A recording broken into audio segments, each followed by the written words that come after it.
Doctors and nurses, what are the weirdest last words you've heard? I didn't think I had anything to contribute to this thread, but reading the comments reminded me of something that happened when I was about 18 years old. A couple of friends and I came across a car that had just crashed into a telephone pole at 3 AM on a rural road. The driver had managed to stumble out of the car and flagged us down. I was trained as an EMT and my friends were not, so I ran to the crashed car while my friends called EMS. The passenger and one of the people in the backseat managed to get themselves out of the car, so we had them sit on the curb a bit away from the car. The one girl in the backseat, however, wasn't so lucky. The car had struck the telephone pole right next to where she was sitting, so she had taken the brunt of the impact. By the time I saw her, she had a trickle of blood running down behind her ear and down her neck. Her eyes were glazed over and she was pretty unresponsive. We couldn't move her from the car, so I stayed in the backseat with her and tried to keep talking to her. I managed to get a few words out of her, and I remember the last thing she said to me in this soft, pleading voice was, "I want my mom." She died later that night at the hospital. Those may not have been her last words, but they've stuck with me for years and I still get upset when I think about it. When my grandpa was dying, my dad and I visited him in the hospital. My dad brought him a nature book. He loved nature. He would spend hours sitting outside watching birds and other animals. My dad held the book in front of him and flipped the pages as my grandpa silently looked at the pictures. He didn't make a sound the whole time until we reached a page that had a picture of beavers on it. My grandpa, in a frail, dying voice, said, "Stupid beavers." Those were his last words. He died the next day. My grandpa was told that he would die in his sleep that night. When he woke up at 6 AM, he said, "Wow, I'm still here," and then fell back asleep and passed away. At least he got to see the morning one more time. I remember my aunt telling me as my grandpa was dying. Basically, he had mesothelioma. Started coughing up blood. He just turned to my grandma with a scared look and said, "No, I am not ready." Come to find out after the fact, what he was most upset about with dying was not being able to watch the grandkids grow up. My brother and cousin were barely out of diapers, and I was the next youngest at 8. That broke my heart more than anything. This isn't the weirdest, but perhaps the one stuck with me the most was a 29-year-old male who said, "I wish there was more" before he went to sleep and passed. This actually made me sad. Dang. I work as a palliative nurse at a hospital. My patient was slipping in and out of consciousness and would mumble words, but you couldn't understand her. During her last few minutes she opened her eyes and looked right at me, alert. She said, "Thank you for coming. I am sorry, but I am going to be poor company. I love you." All I could do was kiss her forehead and tell her that I loved her too. She passed shortly after. I am not sure who she saw standing there, but I am pretty sure it wasn't me. This one brought tears to my eyes, and that never happens. Thank you for doing what you do. Grandma's last words to the nurse on duty was, "Time is not what you think it is." She kept repeating it, then died. They pulled me aside when I arrived and told me how strange and alert her eyes were as she kept repeating the statement about time. I still wonder about this to this day. Maybe she wasn't repeating it. Maybe she only said it once. Time is not what you think it is. My mother, a nurse, was in my grandmother's hospital room when she suddenly roused from her comatose state and said, "Oh God, it feels like I was in a coffin. How terrible," and then shut her eyes and fell silent again. She passed away about an hour later. We changed her arrangement so that she was cremated instead of buried. Seemed like the right thing to do. You should have then put her in a tree seed urn so she can come back as a nice tree that sways in the wind and enjoys the awesome freedom of sunshine and air. Not even a patient, but my grandpa with Alzheimer's. Getting him situated in bed and he has bad knees. Bent it wrong and he said, "If you do that again, I'll punch you in the nuts." I chuckled and let him go to bed. Pressure dropped and he died peacefully in his sleep. Other stuff from him, like I mentioned, he had Alzheimer's. One day I left my phone on the picnic table and he snagged it as a joke and forgot. I was getting super pee thinking someone stole it. Called it and he pulled it out of his pocket and couldn't figure out what it was. Asked me what I was going to school for. Told him nursing and he replied, "Knew you looked like a pea." He used to do this joke before he started slipping where he would stir his coffee and then burn your arm with a spoon as a joke. Well, once he started to slip he would forget he had just done it. So every 3 minutes while you sat next to him he would sneakily burn your arm until you had red marks all down your arm. Brother ended up putting a spoon in his suit jacket at the funeral as we both laughed. An elderly woman I cared for looked me dead in the eyes and said, "I've wasted my life. I have nothing to show for it. That's it, gone. I have nothing left." The look she gave me was so hollow and hopeless that it made me question my life. She passed away that night. This is my biggest fear, to be at the end, looking back and feeling like I wasted it. Was in a tech for 2 years, worked closely with nurses and doctors, unfortunately saw more than a few deaths. We lost a 7-year-old who said the floor is gone. There was an older man, 70-ish, who kept repeating "IT don't mean thin," which my father says was a line in a military movie. I think Hamburger Hill. Many people just stare at you, looking confused and terrified. I'll leave you on a high note. We were working on an 80-something-year-old man who flatlined. Came in non-responsive. I jumped up on the step stool and started chest compressions. 100 BPM, ha ha ha ha. Staying alive. Staying alive. He was gone long enough for the doctor to intubate him, tube down throat for breathing. After a clear, a shock and a few more compressions, his rhythm came back. The room went silent as we all looked at the monitor. Then I looked down into his face. His eyes were barely open, and he could not speak because of the tube. But he lifted his right hand up and gave me a thumbs up while looking right into my eyes. It was one of the greatest freaking moments of my life. His great-grandson drew us a picture of a duck and wrote "thank you" on it. Awesome. I was very confused by that last one because I thought he still died and I didn't understand why his grandson would thank you.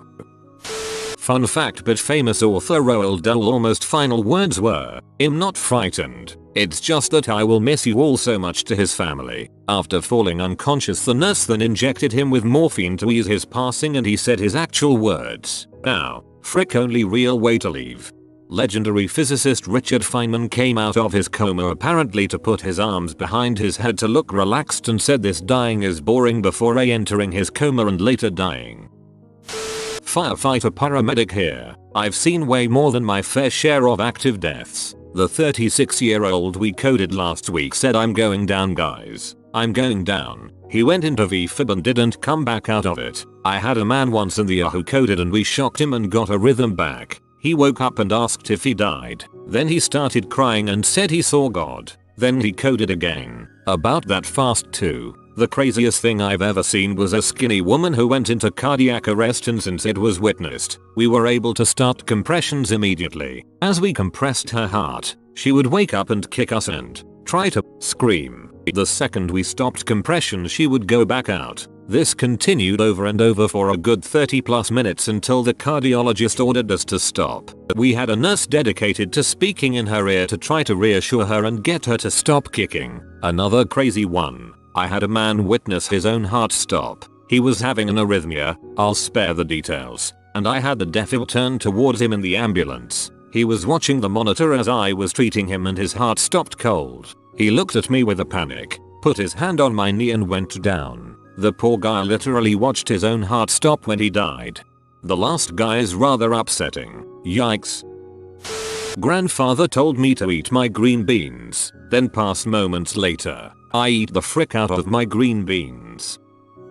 I have had so many patients say the exact same thing. I just don't feel good. Then bam, dead. The one that bothers me the most is a guy who was having a big heart attack. It was really hectic and my partner and I were trying to get some information, and for whatever reason we kept forgetting his first name. After asking him for a third or fourth time, he looked me dead in the eye and said, "You guys really don't listen to each other." Cue seizure, coma, attach, dead. I now actively ensure I listen a whole lot better. First thing I do is write their first name on my glove. Grandpa called us into his bedroom as he was going to sleep after his birthday party. I think I've had enough. 92 is plenty. I won't be here in the morning. I love each and every one of you and you have made my life joyous one. Good night. We all thought he was just losing it. Didn't wake up in the morning. He completely called it. My grandfather's last words while I was sitting with him in the hospital was, "Hey, you know, I enjoyed my life from the womb until the tomb. Maybe I will enjoy the other side." There is a quote from Joseph Campbell's Hero with 1,000 Faces. Full circle we come, from the tomb of the womb to the womb of the tomb, a brief enigmatic journey into the realm of the solid world, only to melt away like the substance of a dream. Maybe your grandfather read those words once. They've always stuck with me. When my grandma was on her deathbed, she had no idea that my uncle had killed himself the night before. Her last words were, "I'm going to see my son now." I got goosebumps when I heard that. Did she know somehow? Or maybe had a dead son no one ever knew about? Massage therapist here. My first final massage. Well, they are called different things in different places. My first time was with this little old lady that was known to speak her mind. Sweet as heck, but would let you have it. I was giving her a massage with a soundtrack that imitates a cruise line. Since going on cruises was her passion in life, she was breathing short ragged breaths and finally simply passed on. Her pulse was checked as non-existent, and about 5 minutes later, as the family was talking and dealing with her passing, she breathes, leans up and says, "Oh god, they're so freaking happy up there," and dies all over again.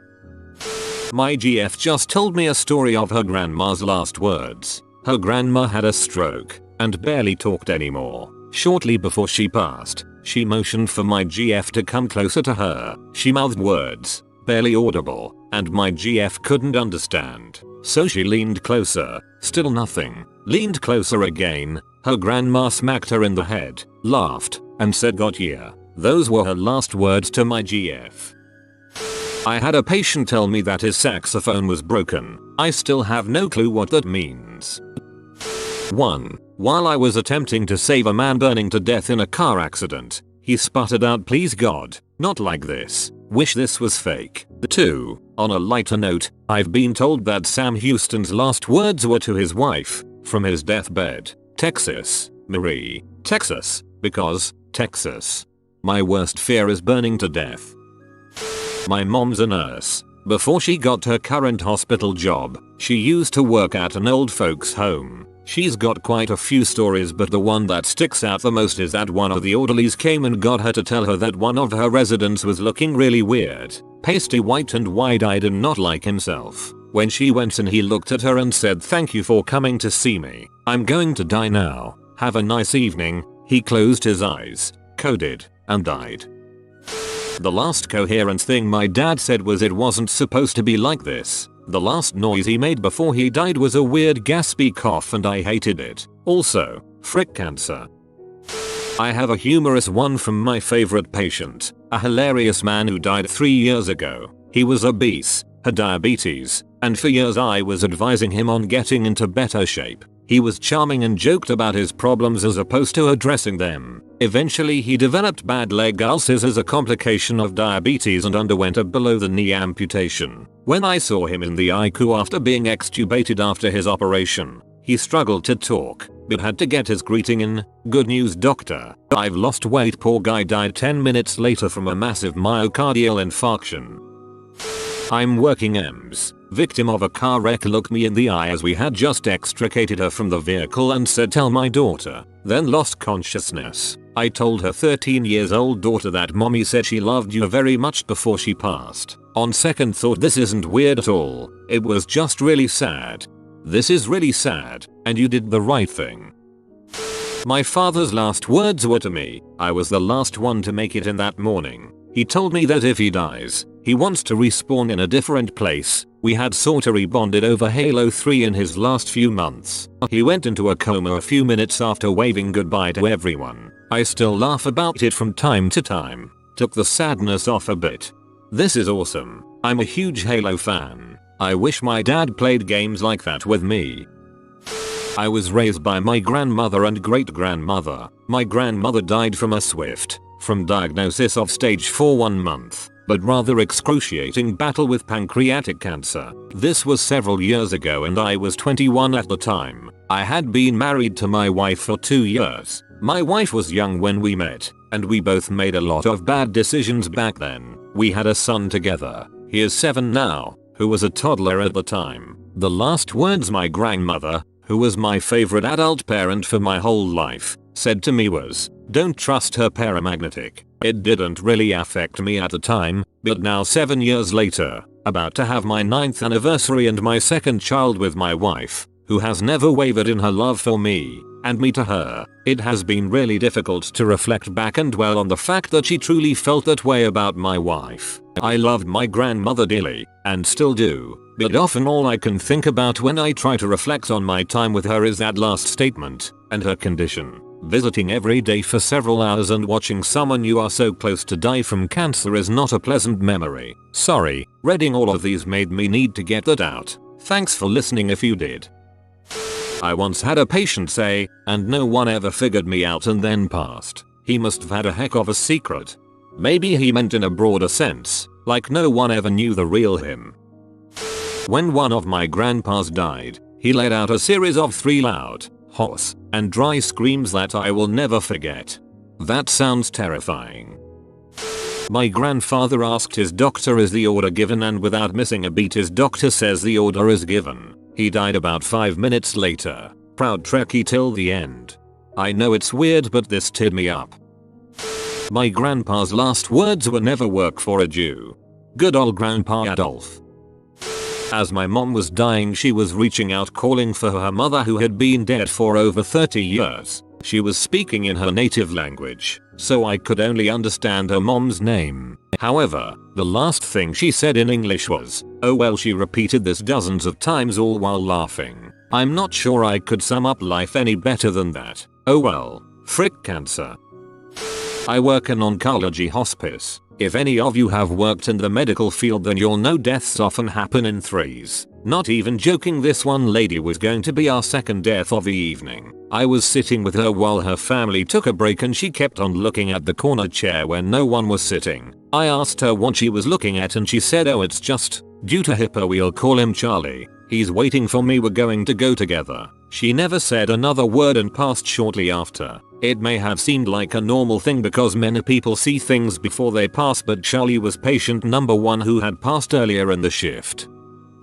I can't remember my grandma's final words. When she was dying, I sang a song for her that she always sang for me as a little girl. I love my baby Suga. I love that girl right now. Except I sang it as I love my granny Suga. She was in a totally unresponsive state with her eyes frozen open and dried out. When I finished singing to her a giant stream of tears just flooded out her eyes. I'm glad those were my final words to her. My grandpa on the other hand went into a coma and woke up. He then promptly demanded that I bring him some tacos from the Bell. I explained that this wasn't becoming for a severely diabetic man on dialysis with massive organ failure. He got pee. I got him tacos. He died happy. You always hear really nice and almost poetic words from dying people. My grandmother's last words were, "This is so degrading." Pretty grim. This is my dad's story. He and his engine go to a kitchen fire that was started when an older woman caught her pajamas on fire with a stove. She apparently ran back and forth in her kitchen, on fire, and set the entire kitchen on fire. By the time they arrive she is extremely burnt, including on her face. This, on top of her age, causes one of the firemen to mistake her for a male. He stands beside the gurney saying things like, "It's going to be alright, sir. We're going to take you to a hospital." So what's left of her eyelids open, and she rasps, "I'm a lady." Then she died. My grandpa's very last hoarse words to me at least were, "Love you buddy, just keep on fighting." For those of you wondering, I am pursuing a career in MMA and he hated me fighting. But those words stuck. I miss the old man. It'll be a year in September. My grandma's last vocalization was a loud as heck scream. Freaking cancer. Creepy as heck that someone else said this about the end of cancer. Just before my grandmother died, the nurse asked her about doing her nails, brain cancer and lots of other secondaries. Really nasty. I think the nurse was trying to keep it lighthearted. She simply grabbed the nurse and said completely seriously, looking her dead in the eyes, "Go on, be a monkey." The last words my grandpa said to me were, "I never ate enough burgers." Wiser words were never spoken. Life advice: eat more burgers. Green beans and burgers. I should make a shopping list out of this thread. From a chronically ill man age 97 whom woke during a code, ACLS for those that don't know. Please, Let me die. It's okay. You can stop now. I'm ready. He looked right at me when he said it. We stopped our efforts. He died peacefully and in his own way. I was about 10 when my dad died. I'm just glad I got the chance to tell him I loved him before he passed. That and we high-fived. He was cool. My grandmother's last words to me were I love you too. I'm not a nurse or a doctor, and the words weren't weird. I just wanted to share with someone how lucky I was. I was having a few quiet drinks with a friend and some of his friends that I didn't know. I ended up having a conversation with this girl who told me a pretty creepy story of which happened to her recently. It started off with her having a dream the night before of her granddad, who had already passed away about a year earlier. In the dream her granddad was sitting on her bed, telling her to call grandma and tell her not to do it. You must not let her do it. She had no idea what he was talking about. She woke up the next morning and dropped her boyfriend to work, then came home. She dozed back to sleep. 2 hours later her mother phoned her to say that grandma had hung herself. She was on the verge of tears when she told me this, and it still gives me goosebumps to this day, even while I am writing this. My neighbor is a doctor and he once told me that one of his patients said I am the one who knocks before going out. Being that my neighbor isn't a Breaking Bad watcher and wouldn't understand the reference, I sometimes will knock on his door late at night to mess with him. Knocking on heaven's doors, I suppose.